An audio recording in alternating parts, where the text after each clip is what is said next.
Ang hadith tungkol sa utang pagkatapos ng kamatayan.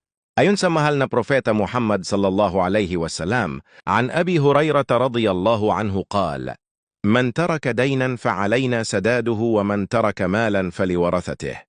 Rawahul Bukhari wa Muslim, Tagalog kahulugan.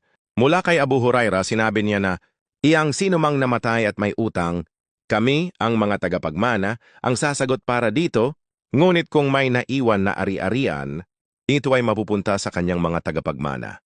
Naipon nina Al-Bukhari at Muslim.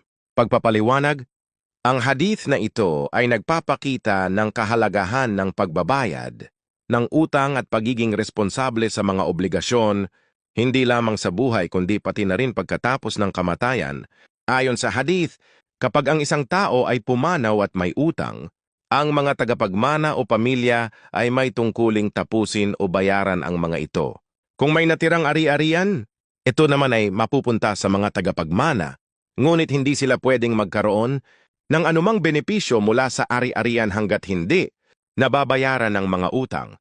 Ang mensahe ng hadith na ito ay nagpapakita ng kahalagahan ng pagiging tapat sa mga obligasyon at pananagutan sa buhay. Kung nagustuhan mo ang video natin, ngayon huwag kalimutan mag-comment ng Masya Allah sa ibaba. Salamat sa panunood. Naway lahat tayo ay walang mga utang bago mamatay.